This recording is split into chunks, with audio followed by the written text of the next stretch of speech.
नमस्कार दोस्तों, स्वागत है आपका हमारे चैनल गोविंद गोपाल में फिर से एक बार। दोस्तों, आज इस वीडियो में हम बात करेंगे शिक्षा मित्र के एक ऐसे बिंदु पर जिसकी सूचना हमें अभी प्राप्त हुई और वो सूचना आपके लिए जानना बहुत ही ज़्यादा ज़रूरी है।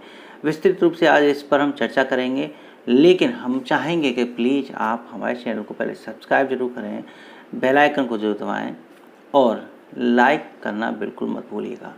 हम उम्मीद करते हैं कि इस वीडियो पर हमें कम से कम 500 से 1000 लाइक और कम से कम 200-300 सब्सक्रिप्शन चाहिए, क्योंकि आप हमारी वीडियो देखते हैं लेकिन हमारे चैनल को सब्सक्राइब आपने नहीं कर रखा है, वीडियो को लाइक नहीं किया है। तो प्लीज़ आप पहले वीडियो को लाइक कर दीजिए और चैनल को सब्सक्राइब कर लीजिए। आगे हम बताने जा रहे हैं शिक्षा मित्र को लेकर एक बड़ी अपडेट, बड़ी खबर जो बिल्कुल अभी बेसिक शिक्षा मंत्री जी के द्वारा सभी के सामने आई है। हम उस खबर को लेके आए हैं, लेकिन चाहेंगे कि पहले उस पर थोड़ी सी चर्चा कर लें।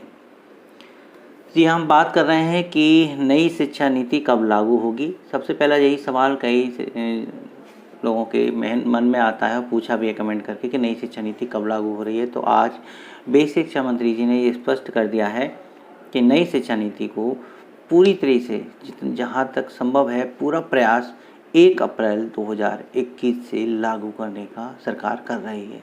तो आपको संशय नहीं है, खुद माननीय बेसिक शिक्षा मंत्री जी ने ये बयान दिया है। इस नई शिक्षा नीति को लागू करने के लिए टास्क फोर्स की 7वीं बैठक आज आयोजित की गई, जिसकी अध्यक्षता उप मुख्यमंत्री दिनेश शर्मा जी कर रहे हैं और साथ ही साथ सह अध्यक्षता माननीय बेसिक शिक्षा मंत्री सतीश द्विवेदी जी ने की। इस बैठक में आप फिर से वही मन में विचार लाएंगे कि क्या शिक्षा मित्रों के बारे में कोई चर्चा की गई, क्या शिक्षा मित्रों के भविष्य को निर्धारित करने के लिए नई शिक्षा नीति में कोई विकल्प ढूंढा गया। इस बैठक की गोपनीयता कितनी रही या नहीं रही, जो सूचनाएं प्राप्त हुई उसके अनुसार इस बैठक में भी अभी फ़िलहाल शिक्षा मित्रों को लेकर कोई भी चर्चा नहीं हुई है। इतना ज़रूर स्पष्ट हो गया है कि अब 1 अप्रैल से प्री प्राइमरी स्कूल खोला जाएगा और प्राइमरी स्कूल में 3, 4, 5 की कक्षाएं रहेंगी। प्री प्राइमरी स्कूल खोलने के लिए प्री प्राइमरी बोर्ड का गठन कर दिया गया है। प्री प्राइमरी कमेटी बनाई जा चुकी है, जिसमें 5 सदस्य होंगे। एक विशेष जो कहते हैं विशेष विशेषज्ञ वरिष्ठ विशेषज्ञ होंगे, वो पहले नंबर पर। फिर दूसरे नंबर पर भी विशेषज्ञ होंगे। फिर एक होंगे हमारे सलाहकार और एक MIS प्रोग्रामर, और जो 5 में जो है वो है कंप्यूटर ऑपरेटर, 2 रखे जाएंगे। तो इस तरीके से ये पूरी कमेटी है जिनके अलग अलग उत्तरदायित्व होंगे, अलग अलग कोई संविदा कर्मी पर, कोई स्थायी तरह से इनको रखा जाएगा। इनका काम नई शिक्षा नीति को सुचारू रूप से आगे बढ़ाना, उस पर निगाह रखना है। तो क्या अब 1 अप्रैल से शिक्षा मित्र प्राइमरी स्कूल के कर्मचारी नहीं रहेंगे? क्या प्री प्राइमरी बोर्ड शिक्षा मित्रों को अपने अंदर शामिल कर रहा है, या ऐसे कई सवाल हमारे जहन में आ रहे हैं, आपके भी मन में आएंगे कि क्या अब आंगनवाड़ी के बच्चे हेड मास्टर के अंडर रहेंगे? क्या उनका विभाग बेसिक शिक्षा विभाग रहेगा या बाल पुष्टाहार विभाग रहेगा? अगर ऐसे सवालों के जवाब हमें चाहिए तो शायद अभी हमें थोड़ा सा और इंतजार करना होगा। नई शिक्षा नीति लागू होने से पहले ही इसके विस्तृत दिशा निर्देश सभी को प्राप्त हो जाएंगे, ये हमें उम्मीद है। और इसमें ही उम्मीद है कि शायद शिक्षा मित्रों को लेके भी कोई बात कह दी जाए कि शिक्षा मित्र अब प्री प्राइमरी बोर्ड के अंडर प्री प्राइमरी स्कूल में पढ़ाएंगे, तो वो अब किसके अंडर जॉब कर रहे हैं, या कह लीजिए कि अब किस पोस्ट पर वो जॉब कर रहे हैं। तो यहाँ शिक्षा मित्रों की समस्याओं का समाधान क्या होने वाला है, ये बात आज भी अब भी गुप्त ही रह गई है। इसके लिए इंतजार करना होगा। इसके साथ हम एक बात और बता दें कि जैसे कि सोशल मीडिया पर भी बात चल रही थी कि 19 मार्च को सरकार के 4 साल पूरे हो रहे हैं, तो हो सकता है कि मंच पर जाके भी माननीय मुख्यमंत्री जी के द्वारा शिक्षा मित्रों के लिए कुछ बोला जाए। लेकिन उन्होंने भी अपनी जो है करिकुलम पूरा उन्होंने जारी किया प्रेस वार्ता का, और उसमें कहीं भी शिक्षा मित्र का कोई ऐसा बिंदु नहीं है कि शायद मंच से जाके शिक्षा मित्रों के लिए कुछ करना है। उस प्रेस नोट से भी स्पष्ट हो रहा है कि शायद 19 तारीख को भी शिक्षा मित्रों के लिए मंच से कुछ ना बोला जाए। लेकिन यहाँ निराशा की बात यह है कि इतने नेता जो अपने बयान देते हैं कि ये होने वाला है या ये हो जाएगा, ऐसा सब व्यर्थ में जाता है और शिक्षा मित्र निराश होता चला जा रहा है। लेकिन इस बैठक में शिक्षा मित्रों के लिए कुछ नहीं है, हम ये भी नहीं कह सकते हैं, क्योंकि अभी बात अस्पष्ट है, छुपी हुई है। केवल अभी कमेटी का गठन हुआ है।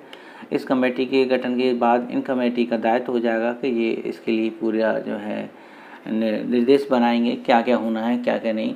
तो हो सकता है कि शिक्षा मित्रों के लिए आगे विकल्प आएगी, प्री प्राइमरी बोर्ड में शिक्षा मित्रों को किस तरीके से समावित करेंगे। नियमावली भी बन सकती है, नियमावली संशोधन को लेके भी बात चल रही थी कि नियमावली भी बनेगी प्री प्राइमरी स्कूल के लिए, तो उसमें जो है सबसे मेन काम होगा शिक्षा मित्रों के लिए। तो फिलहाल बस आपको बस थोड़ा सा और इंतजार करना है, 1 अप्रैल तक, बस 1 अप्रैल तक और इंतजार कीजिए, ताकि पता चले कि नई शिक्षा नीति लागू होने से पहले सरकार और कितने बड़े बड़े परिवर्तन करती है।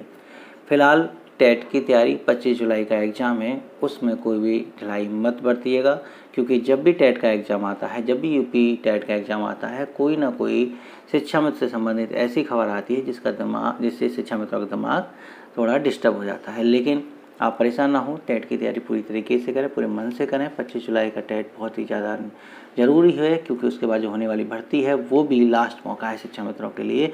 और शायद कहीं प्री प्राइमरी स्कूल में भी कुछ ऐसा ऊंच नीच ना हो जिसमें टेट की ज़रूरत भी पड़े, तो ये मौका अपने हाथ से जाने मत दीजिएगा। फिलहाल बस हम आपको बेसिक शिक्षा मंत्री जी के द्वारा जो बयान दिया गया है नई शिक्षा नीति को लेके, वो भी हम आपको अपने इस चैनल के माध्यम से अब दिखा देते हैं। भारत सरकार की नई शिक्षा नीति भारत को एक बार फिर से विश्व गुरु की प्रतिष्ठा दिलाने वाली नीति है और उस दिशा में उत्तर प्रदेश की योगी सरकार ने तत्परता से काम करना शुरू कर दिया है। हमारे उप मुख्यमंत्री डॉक्टर दिनेश शर्मा जी की अध्यक्षता में, जिसका सह अध्यक्ष मैं भी हूं, टास्क फोर्स का गठन हो गया है। अलग अलग शिक्षा विभागों की स्टीयरिंग कमेटी बन चुकी है और हम तेजी से प्रयास कर रहे हैं कि आगामी सत्र से नई शिक्षा नीति में जो प्रमुख बातें कही गई हैं, प्री प्राइमरी की व्यवस्था, व्यवसायिक शिक्षा को बढ़ावा देने की बात, खेल की गतिविधियों की बढ़ावा देने की बात, इंटरडिसिप्लिनरी जो पाठ्यक्रम माध्यमिक और उच्च शिक्षा में बनने हैं उसकी बात, शिक्षकों के लगातार उनके प्रोफेशनल डेवलपमेंट के लिए ट्रेनिंग की बात, और कुल मिलाकर के कैसे आधुनिक अंतर्राष्ट्रीय स्तर की गुणवत्तापूर्ण शिक्षा उत्तर प्रदेश के बेसिक से लेकर के उच्च शिक्षा तक हो सके, उसके लिए हमारी सरकार प्रयास कर रही है और हम कोशिश कर रहे हैं कि आगामी सत्र से ही नई शिक्षा नीति को पूरी तरह से उत्तर प्रदेश में।